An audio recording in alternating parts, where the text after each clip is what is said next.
All right, hello everyone, and welcome to Through a Therapist's Eyes. I am Chris Kazdick, a mental health and substance abuse therapist. Still have that book running around, I guess the country and the world, Adam. Pretty cool still. Yep, everyone's reading it now. Everyone's reading it. Everyone? Oh, Everyone. That's nice. Rediscovering emotions and becoming your best self. So this is Through a Therapist's Eyes, the podcast where you get personal insights directly from a therapist in your own home or personal time in your car. But we are not engaging in the delivery of therapy services in any way. So subscribe and review. We have not talked about. Really helps us out. I don't know. Neil, you got your mic ready. I was actually looking at listening to the podcasts. It really does help us to subscribe to the show and post reviews and stuff, but I listen on Spotify. So obviously you hit the subscribe button for wherever you listen to podcasts. Where do you really put reviews? Are there different platforms to do that in different ways? I haven't tried it in Spotify. Usually Apple's the big one with reviews. And I think Spotify looks more at the subscribes and the follows to get you on that list. They both follow that same algorithm.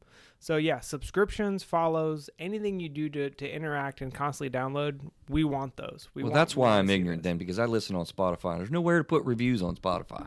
Yeah. I'll look and I'll let you know. So it's an Apple's thing. All right. So that helps. And we also are looking at contact at throughatherapist'seyes.com because we got feedback that people don't know how to ask us questions and things. So we're going to really fire that up. If you ask questions, I'll tell you that 100% of the time it'll be answered by me in some form or fashion through any of our social media sites as well. So, and how they contact you? Contact at throughatherapist'seyes.com. Where you can also get show transcriptions and cool things on the website. All right, man, this is our last week with you, sir, Adam Cloninger, who is our guest co-host. Probably might know by now, but recently we did switch the format. We've got guest co-hosts that come and share a month with us, and they're just like kind of Craig used to be. Craig, if you know our show from before, we've had a good year and a half run with Craig, and he's doing his coaching style or coaching material now, and he's kind of greatly reduced his contact on the show, so we have different people, and this is your last week. So I am curious, actually, just as we kick off in the beginning here, you've been doing this for a month with us, hanging out. What's it been like? What have you heard? How do you experience mental health, sort of before and now differently? Like, just kind of, how's the first month been? First month's been good. First podcast, so that was a new thing. Doing a podcast? Doing a podcast. I never really listened to a podcast, or now I'm like, helping you out with this podcast for a while. So. Oh, you're going to love podcasts, man. When I first started doing this, it was like I didn't have any knowledge of it. Now I get all my Pittsburgh Steelers news. I get all my Penguin news. I get my news actually mostly from podcasts. I found this new podcast just the other day on science, man. It's a cool little 10, 15-minute deal. I learned about freaking nano metal particles yesterday. So you listen to podcasts now instead of like the radio? I totally don't listen to the radio at all in the car. I'm done with them. I'm now streaming and everything. So this is the human emotional experience. So we're going to endeavor to figure this thing out together. Also, we have been warning you. We have been talking about video. We got our mugs on these cameras right here, right? So I'm not sure if we're going to use this video yet. We're doing a dry run with the video, but we're getting closer, guys. If this one isn't on, soon it will be. And Neil, you got your microphone there again. We got him wired up. I think that I really personally have been thinking a lot about Facebook Lives. So is that something that we might be able to do and endeavor to get, like, Thursdays at 5:30, we have a Facebook Live that kind of goes out with our stream, and then you can go to YouTube and see us. What's that look like, or how does that sound to you? Yeah, we could definitely now with the way we're doing the videos, we can definitely tie into Facebook and just stream that way. So we can make these live. So if you want to tune in and watch us, you can do it that way versus waiting to download it on Spotify or iTunes. I thought so. So if you enjoy the show and the content, Thursdays is when we record. We'll probably pretty much be recording on Thursdays, and I think we can incorporate it into a Facebook Live. I think that'd be really cool. I was actually talking to somebody about that in my office today. So that'll be pretty neat. All right. Are you stuck, Adam? Do you get stuck? Everybody gets stuck. You down? Yeah, everybody gets stuck once in a while. Right? Mm-hmm. I can't tell you Sometimes how many you got to times- make a change. Can't tell you how many times I've felt stuck in different ways, stuck with, parenting. What do you do with this? I don't know. We just do the same thing over and over again. And, you want to try something different. But avoidance kicks in. So the title here is, are you stuck? How do you get out of avoidance? And this actually came from a client question, I think, at some point. I didn't write down who it was, so I got no credit to give to. But this is a generation, or this show is generated from a real true therapy moment and person that gave me the idea, and I thought, my God, why haven't we talked about this? Because this happens all the time. You talking about like avoiding doing something, or what are you talking about? Well, a good segue, right? I mean, I always like to talk about what these things are. I mean, I'm a big definitions guy in a sense, because you think about all the things you talk about and you use words, and a lot of times people don't really know what the meanings of things are. Now, I know everyone knows what the meaning of avoidance is, but when I hit this definition, you're going to be like, oh, well, that's a certain part of it that you don't really think about. And so, yeah, what is avoidance, and how does that relate to continuing to be stuck when you feel stuck? Because I think they're highly relatable for sure. There's a little bit of a difference, but check this out. Let's go there, right? What is the definition? So the action of keeping away from or not doing something. Or second definition, kind of actually, I didn't know this, but avoidance is a legal term. You ever think of avoidance as a legal term? Mm-hmm. Oh, you have? Yep. All right, what's avoidance in the legal? Like avoidance for, I'm trying to think of an example. I'm about to be impressed. No, I don't know about that at all. Oh, man, I'm bombing here. Now you're stuck. I'm bombing here. Well, I'll save you. Okay, save me. I'll save you. Where is it? So, a legal term, the action of repudiating, nullifying, or rendering void a degree or contact. Oh, yeah, you would have been impressed if I would have said that. Absolutely. Yeah. Absolutely. Yeah, I didn't realize it was a legal term, but I also didn't hear... I don't think about, when I think of avoidance, I think of it almost as an adjective, right? It's a state where you're avoiding something, maybe a verb, where you're really avoiding, and it really is more of a verb. I mean, the definitions that stuck out in my brain is action. Mm-hmm. This is an action that you're taking to avoid something that you're avoiding.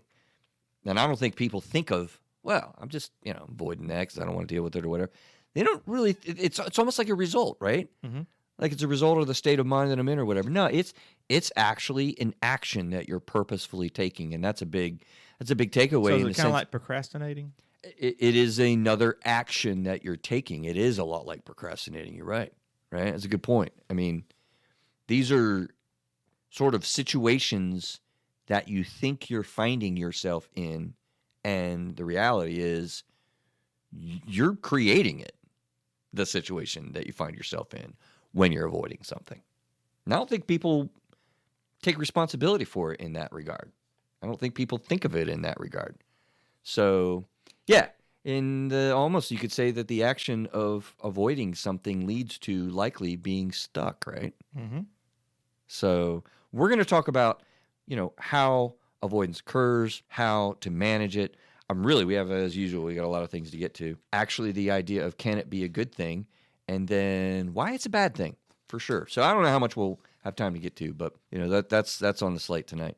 I really feel like this will be a really high listen to show because of the title, insofar as how do we, deal with avoidance and how do we get unstuck. Everybody gets stuck, right? You get bogged down with something. There's always something you're trying to avoid doing.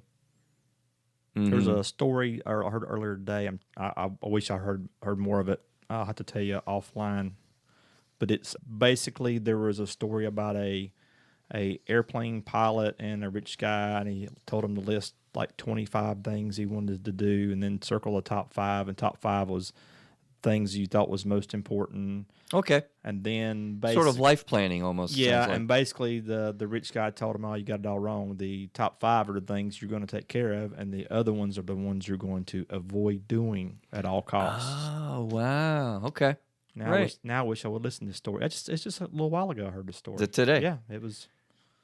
Well, it's funny. Yeah, I mean, that's random, but totally apropos in the sense of, one of the things I like about our show, it's why I kind of feel like there's never any end to things that we can cover and talk about, because these things are really like all around us. I mean, it doesn't, we do current events, I mean, that's why I kind of think about, this week, what do I want to do next week? Because it's always happening. And there you go. I mean, what was that? You heard that on a show? Or yeah, as a show I was listening to like just a little while ago. Was it a podcast? It might have been a podcast, maybe. Yes, I guess it probably was a podcast. What, for real? Yeah, it's something on YouTube I was watching, yeah. So you are starting to listen to shows and YouTube You're channels. being a bad influence on me. Chris. You're going to love it, man. It's a brand new world out there, 2021. Here's a therapy question, okay, to think about throughout the time that we're talking today. Hang out with us. We got a good topic. We got a lot to cover with it. As we go through, I want you to think about what purpose, right, does avoidance that you demonstrate or that you choose, what purpose does that serve in your life? Okay, is that good or is that bad? Is it helpful or not? And then you get to frame, do I want to continue to avoid it or not? So if you're taking an action, think about what's the purpose that I'm taking that action, and is that purpose good for me or is that purpose bad for me? And that'll help you decide if you want to continue to avoid it or not. You talking about like people trying to cope with something by avoiding? Situation that you're in, something you're trying to cope with, things you're trying to do, something that you like to accomplish. What is the avoidance? Here's an example, right? So if your purpose is, I'm going to use you, Neil. Producer Neil is going on a rucksack hike, right? He's going to do 26 miles of hiking with 30 pounds on his back. I'm proud of you, man. That's going to be awesome. That's this weekend, you say, right? Saturday. Awesome. It's only 20 pounds. So just so you know, me and Chris both feel kind of wimpy now. I'm used to it, man. I used to deal with Craig. He's Mr. Shape, and I'm obviously a pear. Now people can see, but you're going to see me lose weight this year. That's going to be happening. Anyway, if you have a goal to do a 26-mile rucksack hike, with 30 pounds in your back, and somebody comes to you and says, hey, that'd be a great idea. We're going to do it in a month. And you say, well, I haven't walked past 3 miles in about 10 years. Would you want to avoid that or not? 26 miles? With 30 pounds on your back. Yeah, I'd want to avoid it. Right? I say, can you do it? Like maybe. So what's the purpose of the avoidance? Unprepared. Yeah, I'm not ready. My medical health and wellness is at stake. I don't want to die from a heart attack in 90-degree, 100% humidity weather, which, Neil, I hope it's actually cool. It's actually going to be, it's actually going to get hotter that day, isn't it? Yeah, you might be. We'll check on Neil if he's still with us next week. Yeah, if Neil's not here next week, I will have to be. We'll know. Do the show a little differently. But does that make sense? I mean, that's where you're going to ask, what is the purpose of this avoidance that I'm having? Is that good for me? Is that healthy for me? Is that bad for me? Is that not what I want?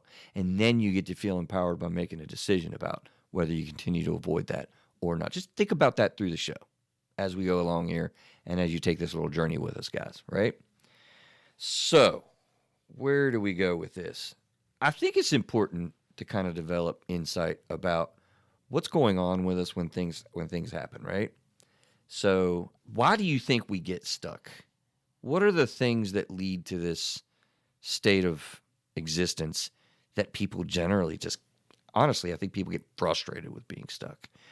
What comes through your mind? I mean, what are some of the things that you think create like examples of things that get stuck in with? Why can it take hold so strongly in our lives? Well, you could look at different things. Like for me, my old job, felt kind of stuck. Need to do a change, and there's a security of doing something the same way. Personal security, yep. I mean, even if it's something you don't like, you know that thing you don't like, but the other thing you don't know about. It's new. It could be worse. We did a show. I quoted it somewhere. We did a show. Episode 140, very recently published. Why is change so hard? I think that was the last one that Craig was with us, actually. And that totally applies here. I mean, so if you're listening to this and check this out, definitely cycle back to 140 and combine these two together, because changing something has a lot to do, or not being able to change things has a lot to do with being stuck. Click on this link here for this. Where do we point? Whatever direction it is. That's awesome. There'll be a link somewhere. We got to get used to these cameras. That's funny. Subscribe below. Click the button that I don't know where it is on Spotify to leave a review. I don't know. Is that one of the squirrels you were talking about and warning me of earlier? I'll just squirrel away. So how does it take hold? Okay, there's a cool thing here that I wanted to cover avoiding something is an action. Right? True. We cover that. I think that's pretty clear and convincing. However, I don't mean to take responsibility off of somebody who's avoiding something, but there's also a big reality here that I feel passionate about when it comes to mental health. There is a reality of mental health conditions that absolutely play out that lead to you being stuck. Okay, interesting. Do you know what I mean by a mental health conditions? Kind of maybe, but... Kind of maybe, yeah. That's exactly the term I was thinking of. Kind of maybe. I've talked about this on the show before. It's a tale of two tapes, right? This is why it's awesome to have new people on the show, actually, because we've covered it before. But when I say you this... You need a list of your shows. That way you can go back and say, on episode... It's getting hard, dude. Like, I got $140 something, and it's hard. This is what, 143, 144? This is 145. Yeah, I actually have to go sometimes when I'm doing show prep. I'll click on the search button and find, like, I don't know, was that episode 36? Was that, it's getting tough. But that's a good problem to have. Now I lost my train of thought. What was I saying? Oh, conditions. So I've said on the show before, I call it the tale of two tapes. So on the one side, you definitely have biological realities that drive the way that we feel, right? Like, the limbic system, genetics play a big part. Really, nutrition, exercise, that type of thing. That drives how we're feeling. But you got this whole other side of the tale of two tapes of the social and emotional reality. So your primary life experiences, your primary life's relationships, the daily stress, the grind, that also drives, how you feel. So you got this combination of biological and social and emotional that uniquely combine to create what it is that, that you're experiencing, right? So that's the tale of two tapes. And the reality of it is here, we're talking about this side. So when you have a biological reality that's happening for you, that you may or may not understand, that other people may or may not understand in you, that can drive being stuck. And I don't think we pay attention to that quite so much. So I have some examples. Does that make a little bit better sense? Yep. Right? So think about it. If you have anxiety and depression, you can be stuck doing the same thing with a phobia. You're stuck driving over a bridge. That's not really an action of avoiding the bridge. It is, but it isn't, right? Like, you got to understand, when you have a phobia, you're terrified to do this action. You're terrified to drive across the bridge. And so it's still an avoidance, but it's a little bit less of a chosen avoidance. Does that make sense? PTSD, like one of the clinical symptoms of having that condition is you avoid the stimulus that triggers your flashbacks or your elevated, state, that the adrenaline dump that you get and whatever. So you will avoid that. That's not really a choice. It's almost like your biological system is kicking, and if I go down that alley or, go to the stadium where I had trauma or whatever, or I go to my grandparents' house, I'm going to avoid that. It's a choice, but what I'm trying to depict is when you have, trauma or PTSD or anxiety or these things, it greatly contributes to what other people would see. They just don't want to come to the party. Right. Social phobias, right? You're terrified to go to an outing. That's why people can actually get agoraphobic. So we're on a little segment of here of what creates the avoidance, what creates the situation that you're avoiding, and I'm going to suggest that medical conditions in the mental health field are a big part of that process. You ever think of that before? Does that sound crazy? No, it doesn't sound crazy, because I can imagine in my own life there used to be things that didn't really like doing, and now that I've done them, and I'm like, okay, that's cool. Yeah, I want to do that again. Right. Yeah. Right. That's actually the second thing that is on my list, insecurities, right? Go there in just a second. I was apprehensive about doing kayaking. Oh, yeah, right? Yeah. Okay. Tried it, and it's great. Absolutely. When we went? Yeah, that was because it's the first time. That was the first time. Yep. I got to pick on you. I think you'll trust. Can you trust me for a second? I'm not going to out you. Sure. It was awesome because that created, well, I guess it doesn't apply to avoidance or being stuck, but you remember how you went in? Yes. So you were a little bit, avoidant, a little bit, pushing through it and dealing with it. So that's how we could tie it to this conversation. You pushed through it, and you actually went like, rampage. It was like this ramp, if you see, and he's going down the ramp, and he pops the boat up on the top of the ramp. And you're like, shoo, flew down on it, and I'll feel you. You fill him in with you're what doing happened. fine. Go I'm ahead. doing fine. So So it goes down like his freaking raft ride that you see in the carnival, you know, where the log rides and stuff, and the water just crashes over. It's about almost sinking. So now you're in the boat like this. He's supposed to be leveled out, and he's like tail end is like waterproof down. It was funny. It was funny. So, how easy is it to push through that avoidance when you don't have anxiety versus when you have terrifyingly overwhelming anxiety to do something new? Do you see that's a great point? It's totally different. Totally different. And people that don't have anxiety cannot realize the reality of the difference between those two situations. This is why people literally have terrifying anxiety in going to a grocery store. They have to build up. Like I literally have sessions where I'm behaviorally talking. I'm talking about your self-talk. I'm talking about get a friend to kind of support you that knows you'd struggle with this, whatever, to support you to like, we'll talk it up all for the entire session for the goal of going to a grocery store sometimes. Now that's somewhat of a more involved example, but it's crazy. I can see that. I can see that. I mean, I can see, you know, if somebody goes through a split up or something like that where they don't want to go out. I guess they're avoiding. They're making that choice of avoiding to go out. It's a state of grief that you might find yourself in. You're grieving. You literally don't have motivation. You do not have energy. You are super sad. You are tearful. You are just not wanting to be around people. You are wanting to isolate. These are what happens with actually depression and grief. But so yeah, I'm not going to go to the party.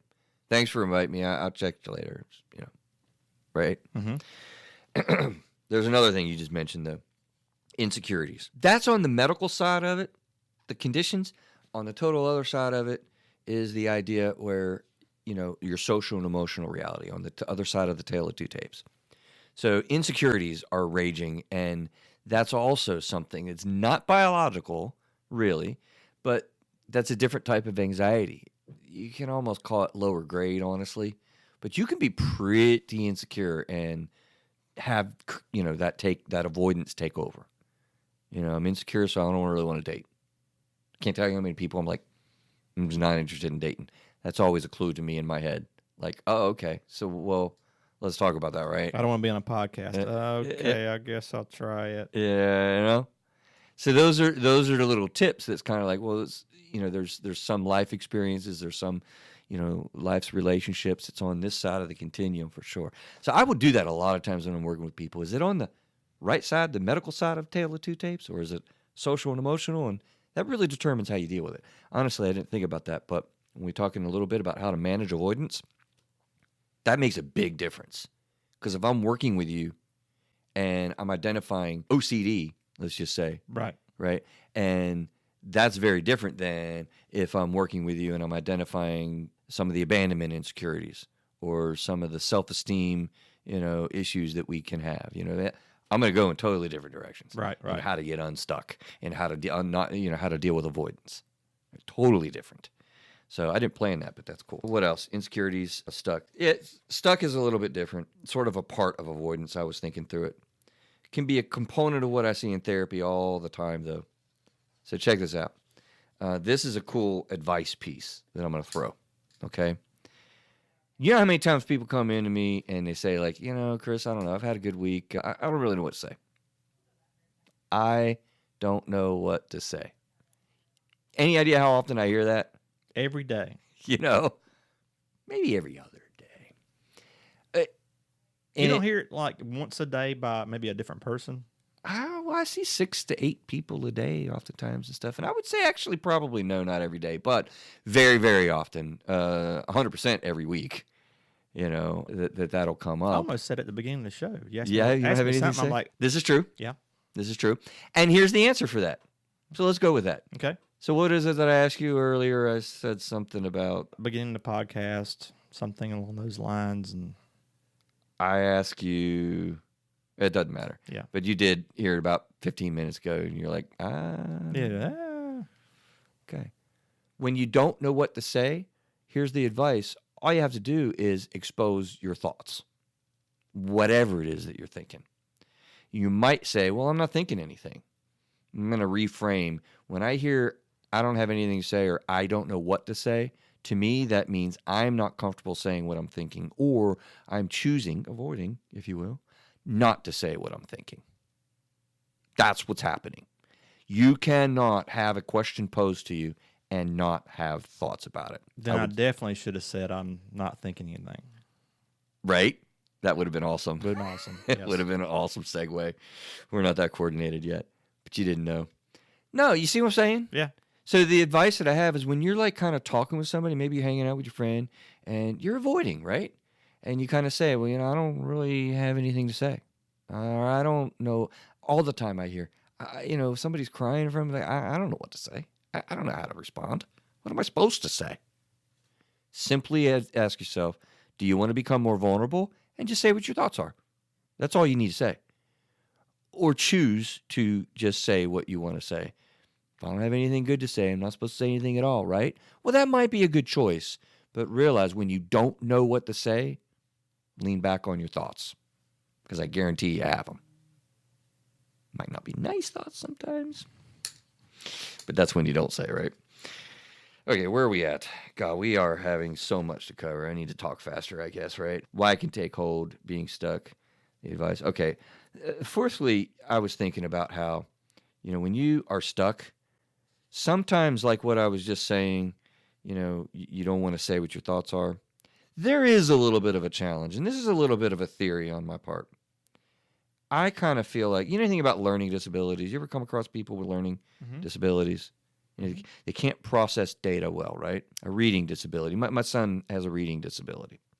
He literally just anatomically cannot, did I say that word correctly? There's a word. Anyway, auto-processing. There's a really cool word. I could have just sounded smart, but now I sound stupid. I hate when that happens. Was it dyslexia or whatever? Yeah, he has dyslexia, and his data processing in his brain is different. So, with dyslexia, what I've learned is you see the data with the words, and then you process, the meaning of the words. So you get like the whole story, and then if you want to relay that story, you process that storyline and that meaning and that abstractness into a set of words and to make a sentence.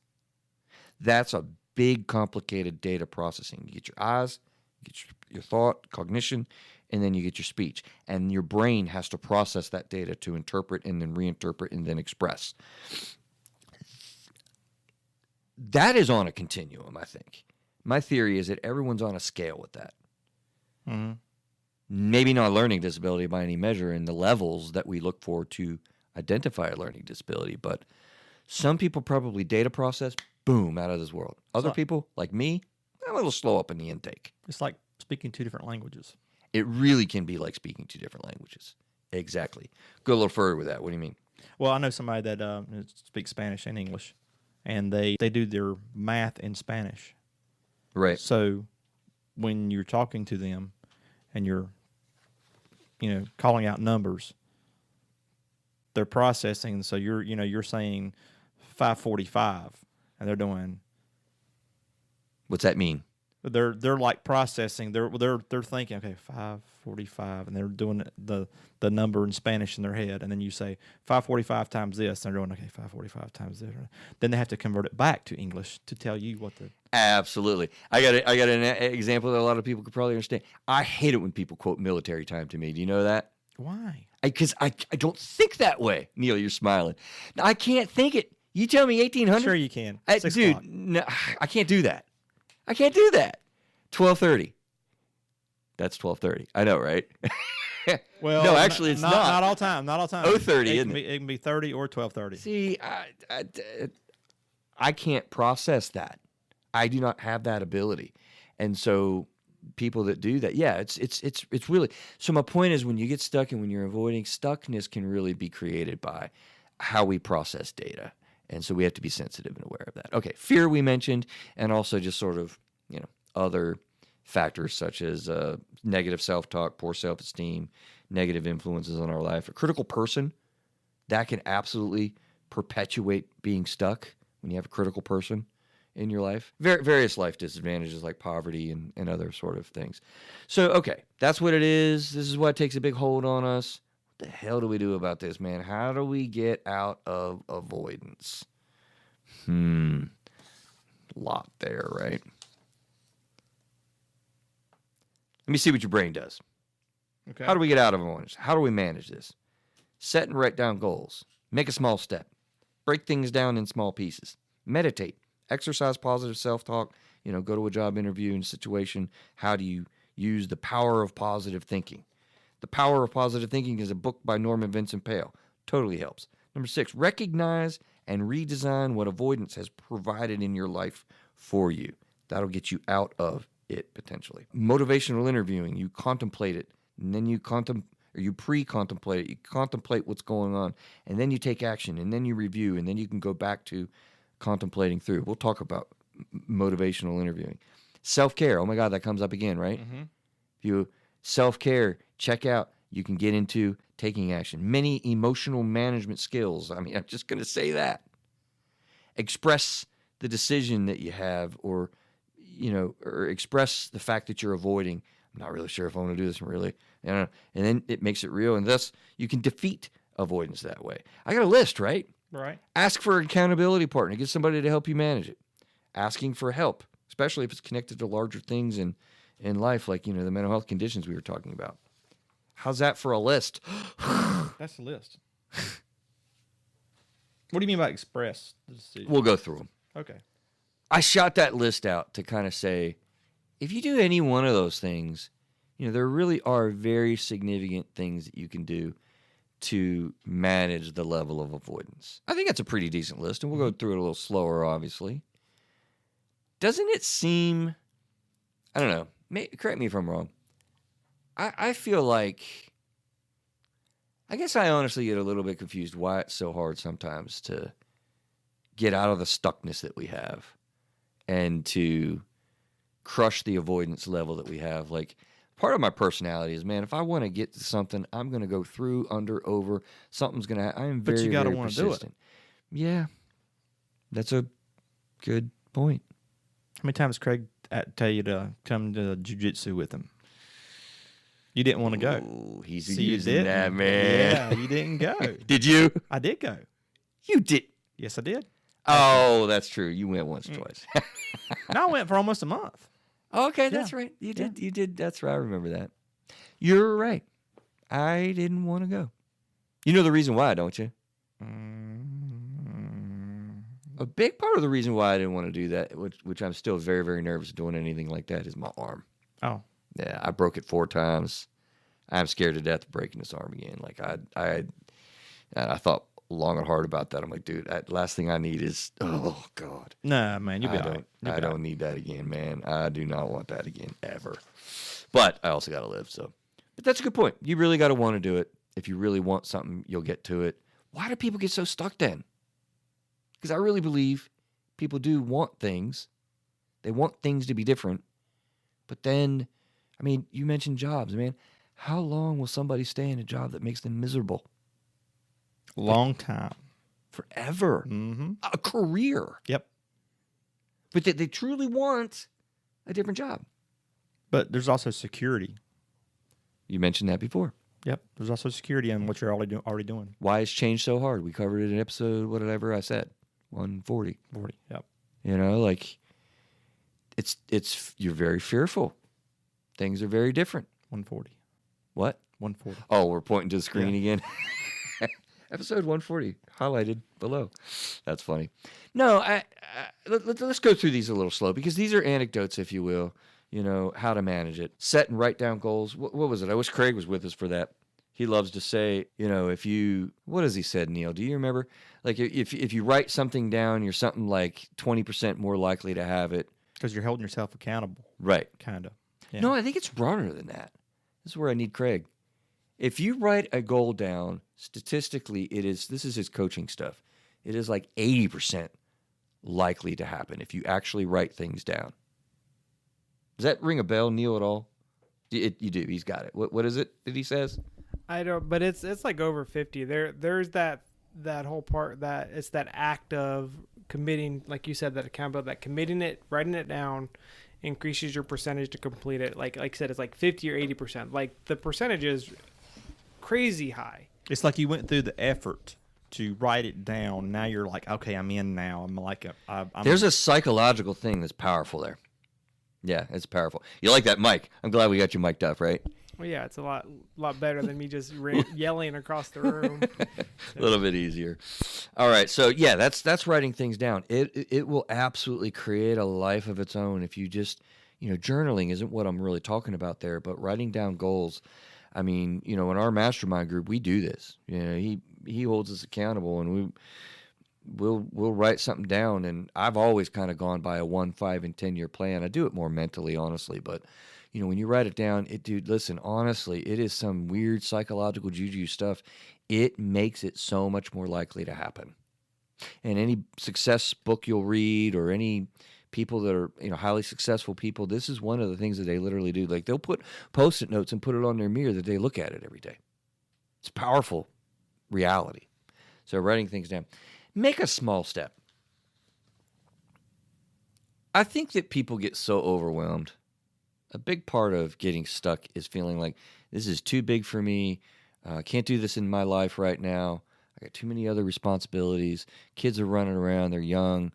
Your security issue, that you've pointed out a few times. You know what? Just break things down into small pieces is a huge piece that I've suggested thousands of times for people to deal with your anxieties and thus your level of avoidance. So just take part of it, you're saying. Listen, you just started your deck.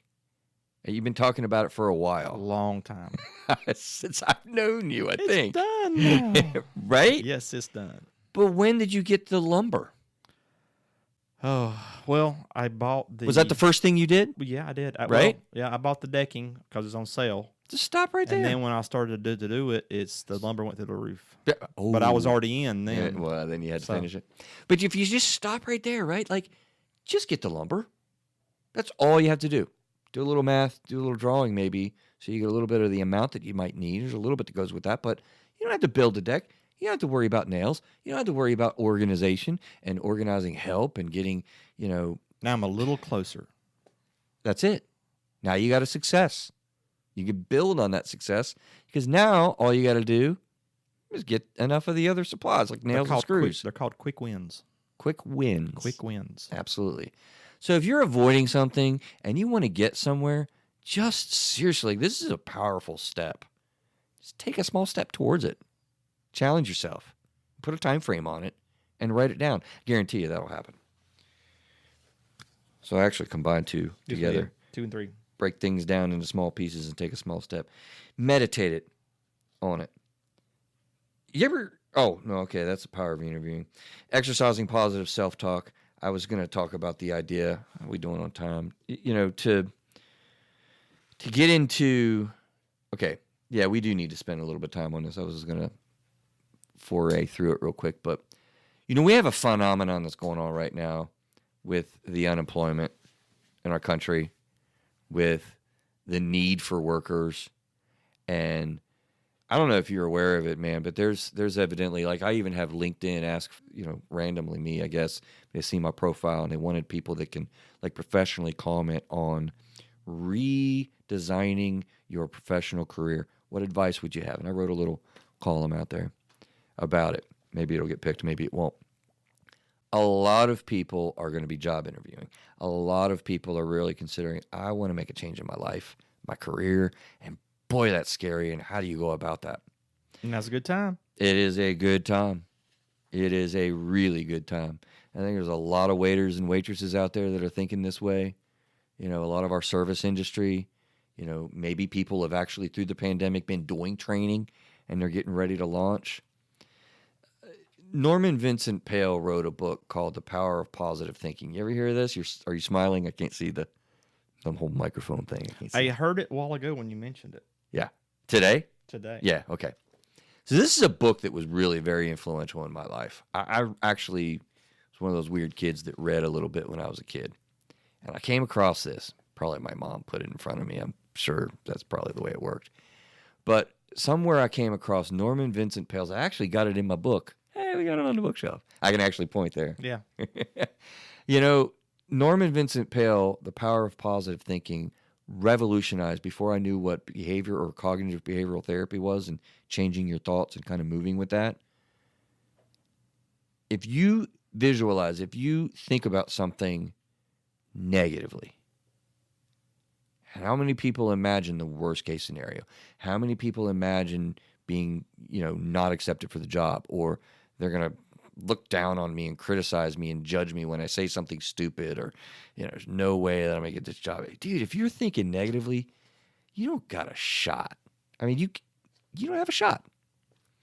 But if you go in there with a positive attitude, a positive vibe, see it before it happens, visualize this thing coming out on the other end positively and strongly, and a benefit in your life, you will.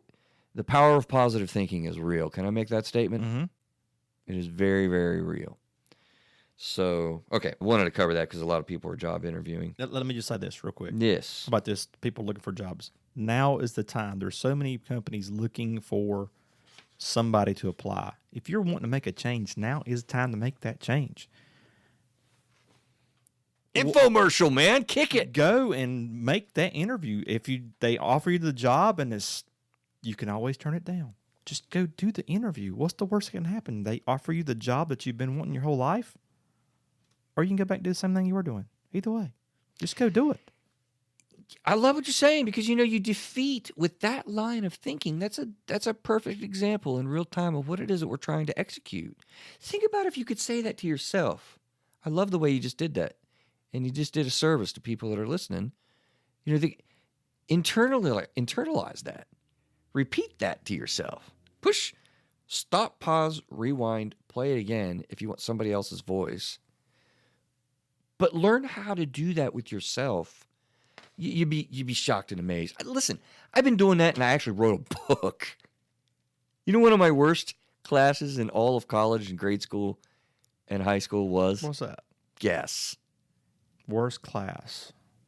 They call it ELA now.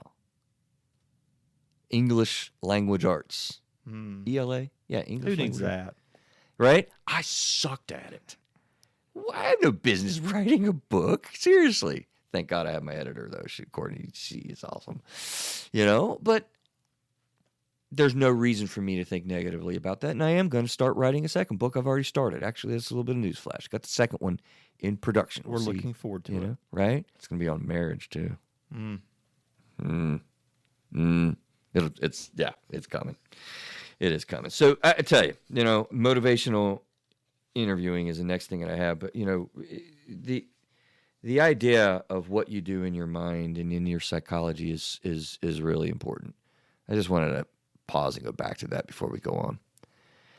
So I don't know how much time I want to spend on this. I know people are going to be confused in listening to motivational interviewing, but clinicians out there, it's a really cool thing to think about. When you're kind of trying to talk to your clients, it's a theoretical approach. I did mention it on a recent episode. It's interesting that came up in my mind. Two show preps together. I don't know, something's going on there. But the theory process is that when you're, let's just take addiction, and you're really trying to get out of the active addiction cycles that you're in. There's a concept where outside of a circle, you're over here. Hey, I can do this with a camera. I talk with my hands a lot, right? You're outside of this circle, and you're pre-contemplative, meaning kind of not really thinking about it, but you know that you want to make a change. You want to get sober, but, I don't even know if I have really a problem with it. I don't know. So sort of like I'm pre-contemplating it outside of the circle. And then you move in to a contemplative state where you're literally thinking, I'm going to get sober. Like, I'm contemplating doing this. I'm building myself up to doing it. Then you take an action. You got to want to do it. You got to want to do it.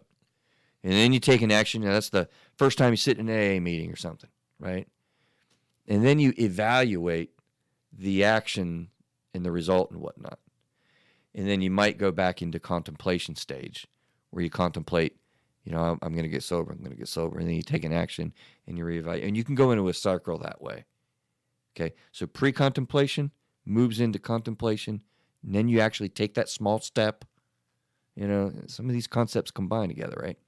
And then you evaluate that, and you contemplate again. And then you can exit the whole thing by saying, I've got to change. I am now sober, right?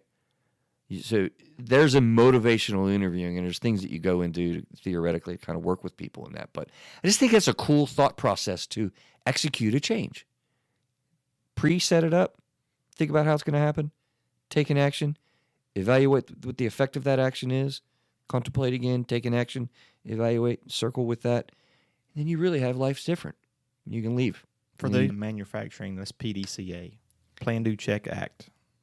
Okay. Yeah, same thing. PDCA. Yep. PDCA. Plan, Do, Check, Act. Yeah, there's probably some listeners that's in manufacturing that's probably heard that term. Sounds like the same thing. So that's a regular manufacturing term. I have never heard of that. That's awesome. Plan, Do, Check, Act. Yeah. That is a different language. Absolutely same thing. Pretty cool. You didn't know you were doing motivational interviewing when you supervise people. Do PDCA. Had no idea.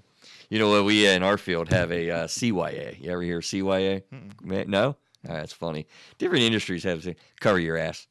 You got to make sure the liability. They teach you as a young therapist out there, like, now I have heard that, yes. Yeah, CYA, yeah. Okay, self-care comes up again, right? It comes up all the time, doesn't it? You've been here a month. Are you sick of hearing about self-care yet? No, but I did start lifting weights. Well, that's physical care. Yeah, that's self-care. Nope. Self-care, fun, relaxing, enjoyable activities that are not self-destructive in any way, and that are not work-related tasks. So actually, I look at self-care. And then the second is relationship care. It's the same thing as self-care, although it's just with another person.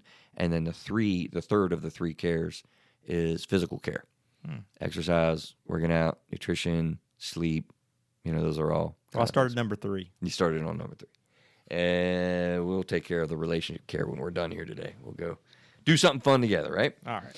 Okay, many emotional management skills. I just wrote, dude, really, if you're managing emotions, it's going to make it much less likely that you're going to be avoiding things and struggling with that, okay? Expressing a decision.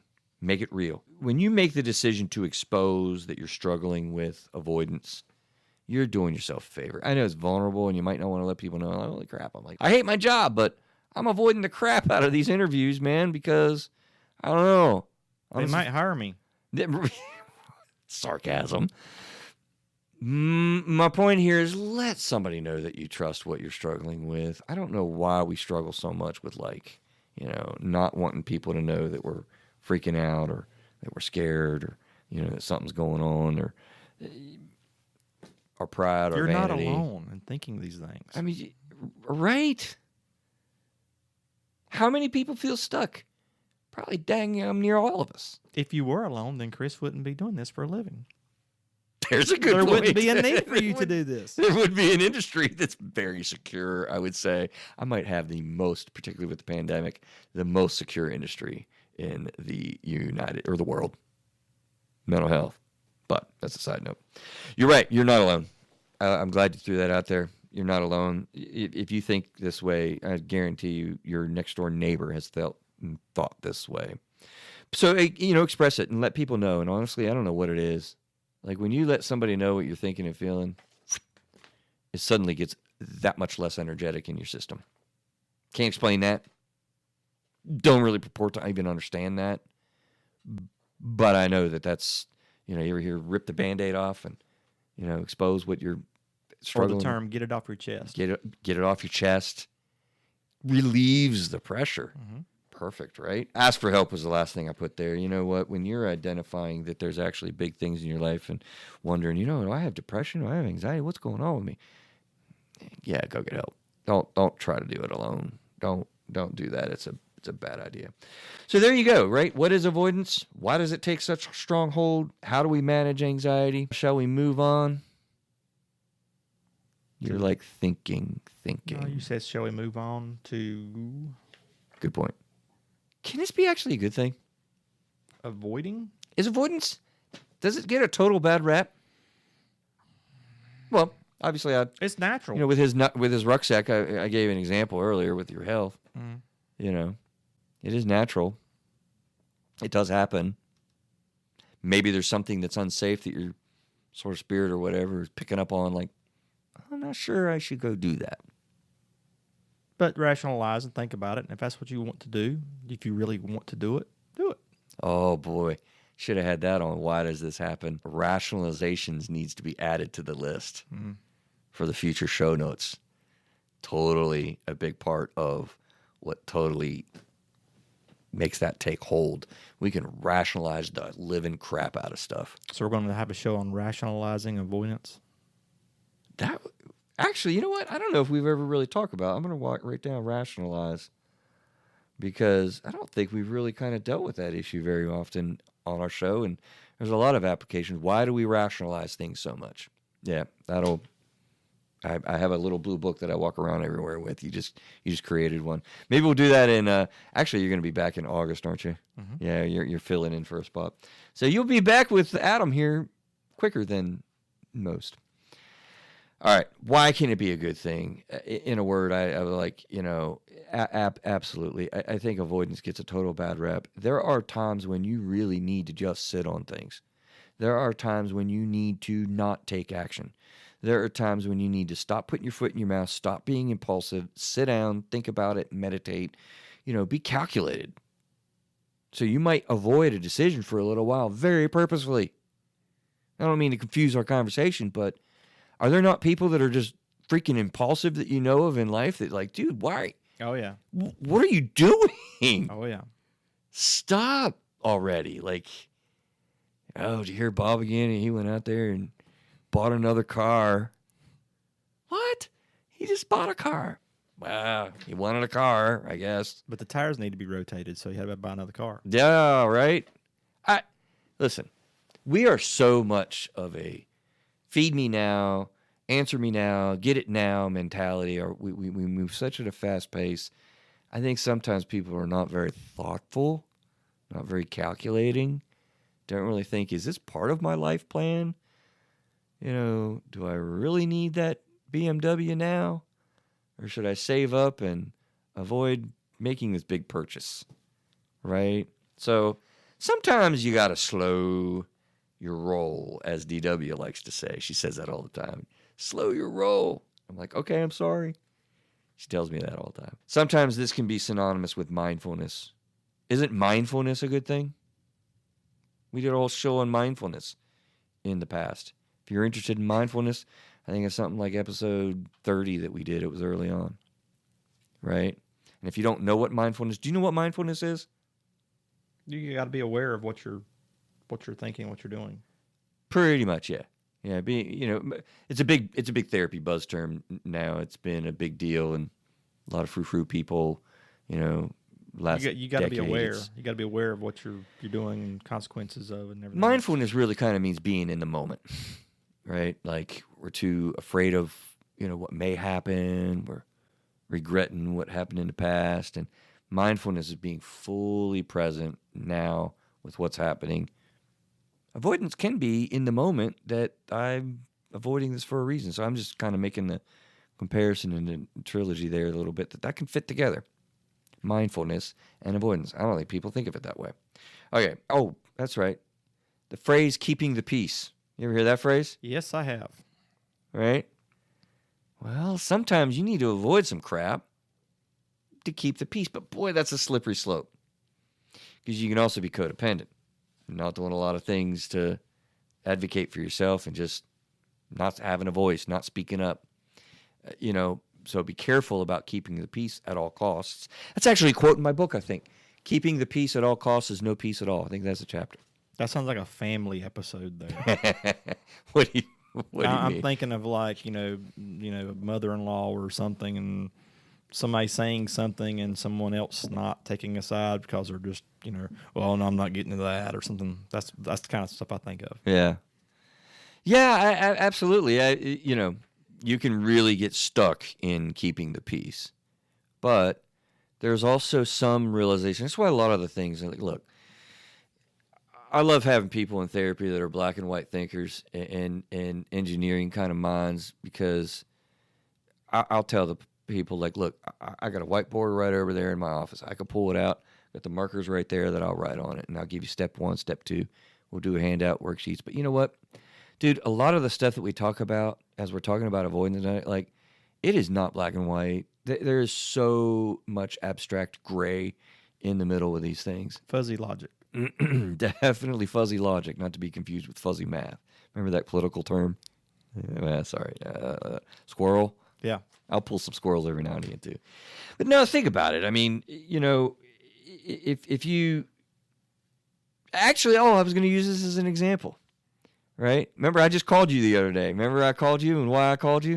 You talking about the show? Yeah. Yeah. I was listening to a podcast. Yeah. Right. And how did you play out what I called you about? Play Now, that you out. talking about when you called about the Defund the Police thing, yeah. Oh, no, Yeah. I thought you were talking about the previous episode. No, Defund the Police. And when I went squirrel about the Unemployment Security Commission. Yeah, but what's ultimately the advice that you gave me? So I've ranted a little bit. I was kind of like, oh my gosh, can you believe this person? This I don't show? know, man. You don't remember? I'm sure it was some kind of, Yoda, Jedi, awesome something. What was it? Calm down, Chris. Is that what I said? That's what you said. All right. Just calm down, Chris. It's fine, man. Right? My point here is that, when you're avoiding, there wasn't any reason to talk about what was ticking me off a little bit with what I was hearing. And the long and short of it is, we did an episode on defund the police. I mean, there was like somebody that was actually advocating on this show that, I want to defund the police and take all the funds away. And that's the first step to abolishing the police. Like, we're just going to live a life where we're not going to have any police. We need to think about problems in the world differently. I don't mean to be mocking, but I'm sorry. Right. It's come on. We're not going to be utopian and have no need for police forces. That's ridiculous in my view. Humbly, I say that. We can go on to it, but I need to avoid talking about that sometimes. There's politics. There are people, I just don't want to talk about politics with you. It's not. I try to avoid politics. Right. Yeah. To keep the peace at work or relationship stuff. Politics and that's not bad. That's sometimes a very good choice. Yeah. Right. So also lastly, I think, having a sense of avoidance can actually create some calmness. So the big point is again, what do we ask to think about through the show, right? What's the purpose of your avoidance? Is that healthy and helpful for you? Or is that destructive and not helpful for you? And if it's healthy and helpful to you, by all means, avoid the crap out of that person. Shut that thing down and don't relate to them as much. That's appropriate to do to create distance. But if it's destructive and not helpful to you, we had a list of things that will help you to manage it, right? So as we're going through and as we're winding down here, think of something that you're avoiding. Is it helpful in your life to avoid that? Is it healthy in your life to really avoid that? Sometimes there's toxic people you really don't need to be around that much. And we'll make those direct suggestions. So it's a good advice. Why can it be bad? Let's highlight. We don't have any time left, really, but some of the reasons why you really want to be careful about this is this can really affect other people in your life. When you're avoiding doing something, that does have an impact sometimes, and I think you got to consider that. I don't know. Does that sound too confusing? Because I don't want to explain that and spend much time on it. It totally defeats change. Totally defeats progress. That's why we really, really need to be careful about rationalizing. Oh, yeah, it's helpful for me to avoid getting a new job. Oh, yeah, I'm secure and I have enough money now and I don't need to get a new job. Oh, yeah. Be careful about that because when you avoid things, you got no change. And what do they say? Insanity is, you ever hear that expression? Doing the same thing over and over again. Definition of insanity. Again, what is it? Doing the same thing over and over again and expecting different results. Results, exactly. If you avoid stuff and perpetually stay stuck, it ain't going to change. Avoidance can also defeat problem solving. You want to solve problems. You want to be a problem solver. Can't avoid it. You can't stay doing the same thing. And oftentimes, particularly with anxiety, if you will. When you have an anxiety condition, and we talked about this on the episode where we talked about, or the episodes where we talked about anxiety, I have a golden rule with anxiety, okay? When you avoid perpetually that which you're anxious about, it absolutely increases your long-term experience of anxiety with that. So you actually want to go in the short run, put yourself in the anxiety situation, as long as it's physically and emotionally safe, but you put yourself in that, which will increase your distress, but absolutely decrease your long-term relationship with anxiety. So that's what the golden rule is with, right? And avoidance kind of totally plays with that. when you avoid something you're anxious about, it makes it worse. I will tell you a story after the show about this, and you may even choose to use it later. Fair enough. Lastly, you can get way too far into negative coping mechanisms when you avoid stuff. Think about it. You're avoiding dealing with something, actually makes you more worse. It cycles and triggers and makes you, well, you got to cope. So you go out and do some of the negative, let me just drink a little bit more. Let me buy some crap I can't afford so I'll feel better. It brings a lot of these negative things and just washes it. I mean, look, isn't that a nasty cycle? I feel miserable in my job. I'm fearful. I'm too secure. I have whatever sets that in for me. Now I feel even worse and more miserable. And so now I'm going to go into doing some negative coping mechanisms. Let's face it, we all do that. Now you feel worse from that. You're still stuck. You get more and more miserable, more and more negative coping, more and more stuck, more and more miserable, more and more. Oh, man. More and more avoidance. It can be a nasty, nasty cycle. People have stayed in domestic violence issues for a long time, so terrifyingly bad, Addiction is that kind of a cycle. Some of them are really simple, and I would say, having a bad job is really kind of simple, but you can get in some really painful spots with these types of things. So we need to taxi in and get out of here, man. Thanks for hanging out with us for a month. No problem. I'll be back. What are you thinking about our topic? Do we got any other thoughts or questions? Or I kind of wish I had more time to talk to you about that issue I said happened to me. But we'll do it another time. Well, we can extend 5-10 minutes if we want to extend. It's up to you. You make the call. Real quick. I'll real quick. Okay, so years ago, back in early 2000s, I was real shy about talking to people in groups. Didn't like doing it. And a job opportunity came up, a team leader position. Gotcha. Terrified of, being out in front of people and stuff. So I applied for a job and got it. Because I was terrified of it. Wow. Okay. And did awesome. Got in there. My team was number one team and, out of the plant. And then the second year, our team was number one. And then when I left, or I guess third year, my team was number one. And then... Is this the same company you're at? Yeah. And so the third year I'm in it, we're like number one team up through like October. I leave mid-October. And for the end of the year, that team I was on, they came in second place. That's awesome. But the whole thing was I was terrified about going into that type of position because you have to talk to people. And now it doesn't bother me at all. I really appreciate you sharing it. I'm glad you opted to go with it because I think a lot of people can really identify with that, And thank you for the courage of hitting that. We're going to do a high five here in a minute. And the signification of that is we haven't done it in a little while, and we can do it live on camera. This is going to be historic. It's awesome. Whenever people share on the show, I like to do a high five that signifies like an attaboy and a good job. Look, man, the deal is on a few different occasions we've actually talked with the kayaking and then getting that job, and I suspect that's actually, I think that was probably really hard to do that, particularly as a younger man. Listen, even when you have anxiety conditions, even when you're in the middle of grieving, even when you have PTSD or all sorts of life insecurities and stuff, like, can we just say at the end of the show here that you can push through that? That it is not hopeless? That it is something that you've listened to the show all the way through to that you can do? Like, I think that's absolutely, those are facts. And you just gave a good example of that, particularly if it's elevated to the point of social phobia. Like, that's a big deal. And I work with people in my office to push through it. And I can tell you, people do it. So join us out there. If you're listening, thank you for doing that and pushing through with the things that you do. Closing thoughts? It was great. All right, we're going to do a high five here. We're out. We will see you guys next week. High five. Nicely done. See you guys. Have a good week.